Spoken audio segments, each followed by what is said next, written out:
আসসালামু আলাইকুম, welcome back to my channel. কেমন আছেন? সকাল থেকে শুরু হয়ে যায় কাজ আর কাজ। তো আশা করি সবাই ভালো আছেন। তো আমার ভিডিওটি যদি আপনাদের কাছে ভালো লাগে তাহলে অবশ্যই চ্যানেলটি সাবস্ক্রাইব করে পাশে থাকবেন। আর আমি আমার নিত্য নতুন বাসার যে রেগুলার কাজগুলো করি তো বা আমার ডেইলি লাইফস্টাইলটা আপনাদের সাথে শেয়ার করি, আমার রেগুলার যে রুটিন রান্নাবান্না বা খাওয়া দাওয়া। তো আশা করি আপনাদের কাছে যদি ভালো লাগে অবশ্যই চ্যানেলটি সাবস্ক্রাইব করে পাশে থাকবেন প্রিয় আপুরা ও ভাইয়ারা। তো যা হোক না কেন, তো সকালটা শুরু হয় কাজ দিয়ে। এমন কোনো মানুষ নেই যে কাজ নেই, সকালে প্রত্যেকের কাজ থাকে আসলে। আর আমি খুব ঘুম থেকে আর্লি উঠে যাই। আর্লি ঘুম থেকে উঠলে আমার কাছে খুব বেশি ভালো লাগে। তো এখন চলে আসলাম ডালপুরি বানাতে, যেহেতু বাচ্চারা ডালপুরি খুব বেশি পছন্দ করে। তো রাত্রেবেলা কিছু ডাল ছিল, গতকাল কিছু ডালপুরি বানিয়েছিল, এখানে কিছু ডাল রয়ে গেছে। তো ডালগুলো দিয়ে আমি ডালপুরিটা বানাবো আজকে বিশেষ করে। তো ডালপুরি বানানোর জন্য আমি এটা ডোটা মেখে নিয়েছি। এখন ডালপুরিগুলো আমি বানিয়ে নিয়েছি বিশেষ করে ডাল দিয়ে। আর ভিতরে পুরও দিয়ে দিয়েছি, এখন সামান্য পরিমাণে পুর দিয়ে আমি ডালপুরিটা বানিয়ে নিচ্ছি।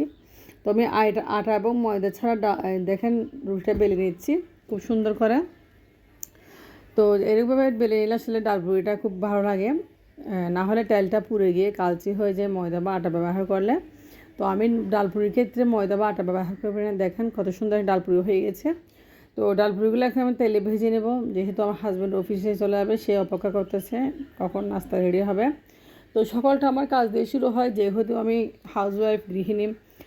প্রত্যেক দিন বা সারাদিন আমার যে কাজকর্মগুলো সারাদিন আমি করতে থাকি, ওই কাজকর্মগুলো আপনাদের সাথে শেয়ার করি। আশা করি আপনাদের কাছে ভিডিওগুলো অবশ্যই ভালো লাগবে। তো আমার যেরকম আছে আমি সেরকমই দেখাই। তো দেখেন ডালপুরি বানানো হয়ে গেছে। এখন আমার হাজব্যান্ড ডালপুরি নিয়ে যাচ্ছে, সেও খাবে চা খাওয়ার জন্য, সেই চলে যাচ্ছে। তো চাটাও বানিয়েছে, তো সেও খুব পছন্দ করে, আমিও খুব পছন্দ করি, সে খেয়ে নিচ্ছে। এখন আমিও চলে আসছি টেবিলে। তো আমার ছেলেটা ঘুম থেকে উঠছে মনে হয়, আমার মেয়েটা এখনও ঘুম। মেয়েটা আসলে গতকাল রাতে ভাতও খায় নাই, সেজন্য মেয়েটা খুব ভোরে উঠছে। এবং কিছু নাস্তা করিয়েছি মেয়েকে, আবার ঘুমিয়ে গেছে বিস্কিট খেয়ে। তো আমার কাছে খুব বেশি ভালো লাগছে ডালপুরিটা, আসলে খেতেও খুব মজা লাগছে। তো আমিও খেয়ে নিচ্ছি চা দিয়ে। আমি বেশি খাই না আসলে, একটাই খাই, বেশি খেতে ভালো লাগে না।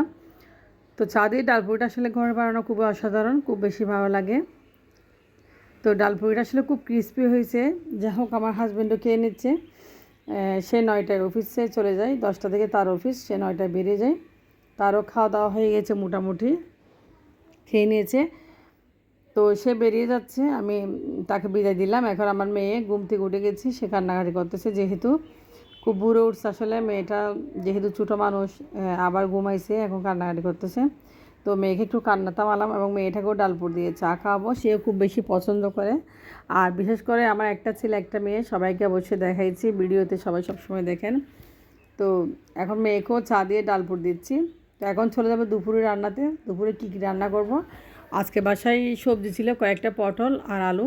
তো আজকে নিরামিষ রান্না করব ডাল দিয়ে। আমার কাছে খুব বেশি ভালো লাগে এই নিরামিষ রান্নাটা, অনেক দিন পরে রান্না করতেছি। তো নিরামিষটা আসলে অনেক মজা, অনেক দিন পর রান্না করতেছি। তো দেখেন পটল এবং আলু দিয়ে আমি পাতলা করে একদম মসুর ডাল দিয়ে রান্না করে নেব। তো আমার ছেলে মেয়ে খুব বেশি পছন্দ করবে এটা, এই তরকারিটা আসলে মাছের চেয়ে। তো আজকে বাসায় মাছ ছিল কিছুটা, তো মাছ রান্না করব। তো এটা হচ্ছে এক ধরনের সুরমা মাছ, এই মাছটা আমি রান্না করব। তো মাছটা আসলে একদম কাটা ছাড়া, বাচ্চারা খুব বেশি পছন্দ করে। তো দেখেন মাছটা একদম আমি এখনও ফ্রিজ থেকে বের করে নিয়েছি, বরফ একদম মাছটা। তো আপনাদের ভাই আসলে বাজার আনে নাই অনেক দিন ধরে, এটা আগের মাছ ছিল। আমি দেখেন আমাদের মাসের শেষ প্রায়, তো মাসের শেষ আসলে একটু টাকা পয়সারও ঘাটতি পড়ে যায়। তো যা হোক, এদিকে মাছটা আমি ভিজা দিয়েছি পানিতে। আসলে আমার মধ্যে লুকোচুরিটা খুবই কম, যা মুখ দিয়ে বেড়ে যায়, সহজ সরল মানুষ সব কিছু বলে যে আপনার সাথে শেয়ার করতেছি। তো এদিকে আমার মেয়ের জন্য কিছু পপকর্ন ভেজে নিচ্ছি, সে নাকি পপকর্ন খাবে, খিদা পেয়েছে। এখন প্রায় 12টা বেজে গেছে, আমার রান্নাটা অনেক দেরি হয়ে গেছে, সেই জন্য মেয়ের জন্য কিছু পপকর্ন ভেজে নিয়েছি দেখেন। তো পপকর্নগুলো ওকে দিব খেতে, অনেক মজা। তো আমারও খুব বেশি ভালো লাগে, মেয়েকে দিয়ে আসছি, ও বসে বসে খাবে। তো পপকর্ন ভেজে দিয়েছি, পপকর্নগুলো খুব ক্রিস্পি হয় আসলে, বাইরের চেয়ে ঘরে ভাজলে আসলে অনেক মজা লাগে। তো আলিশার পপকর্ন অনেক বেশি পছন্দ, আর খুব হেলদি এই খাবারটা। আমার মেয়েও খাচ্ছে, আমিও কয়েকটা খেয়েছি এখান থেকে। তো আমারও একটু খিদে লেগেছে, যেহেতু নাস্তা করেছি কোন সকালে সেই। তো পপকর্ন খেয়ে মা মেয়ে এখন সবজি কাটতে চলে আসলাম। তো আমি পটল এবং আলুটা কেটে নিচ্ছি। তো পটল আলু দিয়ে নিরামিষ রান্নাটা আজকে করে নেব। তো ডালটা ধুয়ে নিয়েছি, এদিকে পেঁয়াজ কেটে নিয়েছি, আর সবজিটাও কাটা হয়ে গেছে। দেখেন পেঁয়াজও কেটে, সবজিটাও কাটা হয়ে গেছে, খুব সুন্দর করে কেটে নিয়েছি। তো সবজিটা রান্না করতে চলে যাচ্ছি। আমি এই সবজিটা কিছু ডাল দিয়ে রান্না করব। এই সবজিটা আসলে মজা ডাল দিয়ে রান্না করলে। তো চুলায় আমি বসিয়ে দিব তরকারিটা। তো বাইরে মেঘলা মেঘলা আকাশ, আসলে খুব ওয়েদারটা সুন্দর লাগতেছে, আমার কাছে খুব বেশি ভালো লাগে। তো এখন আমি মুসুরির ডাল এবং পেঁয়াজ ভালোভাবে দেখেন ভেজে নিচ্ছি। তো সাথে একটু হলুদ মরিচ দিয়ে ভালোভাবে একটু কষিয়ে আমি তরকারিটা দিয়ে দেবো, নিরামিষ তরকারি। তো যা হোক এই তরকারিটা আসলে মজা, আপনারা দেখেন আমি যেভাবে রান্না করছি রান্না করলে অনেক মজা হবেন। তো এখন আমি ভালোভাবে কষিয়ে পানি দিয়ে দিব। তো তরকারিটা হতে থাকবে। তো মাঝে মাঝে এরকম তরকারি রান্না করে আসলে কিছু না থাকলে আর শুটকির তরকারি ছেলে মেয়ে খুব বেশি কম পছন্দ করে, আমরা যদি পছন্দ করি। তো আজকে ডাল দিয়ে আমি এইরকমভাবে পটলটা রান্না করে ফেলতেছি। আমার মেয়ে আসলে এই আলু অনেক দিন পরে মুসুরির ডাল দিয়ে খেতে বলছি, সেজন্য এভাবে রান্না করা। সে আবার পছন্দের খাবারগুলো আমার সাথে শেয়ার করে কী খাবে। তো বাসা যদি বাচ্চা থাকে, ছোটো বাচ্চাদেরকে একটু প্রাধান্য দিতে হয়, বাচ্চাদেরকে আমি একটু প্রাধান্য দিই, আর বাচ্চারা যেটা খায় সেটা রান্না করি। তো এখন পানি দিয়েছি অল্প করে, তো একটু ঝুল যেহেতু হতে হবে, মাছটা একটু ভুনা করব। তো দেখেন তরকারিটা আমি রান্না করে নিয়েছি, এখন আমার সব রান্না শেষ এবং কাজও শেষ। তো ছেলে স্কুল থেকে আসছে, আমার ছেলে স্কুল গেছিলো, সেটা আপনাদের দেখাতে পারে নাই।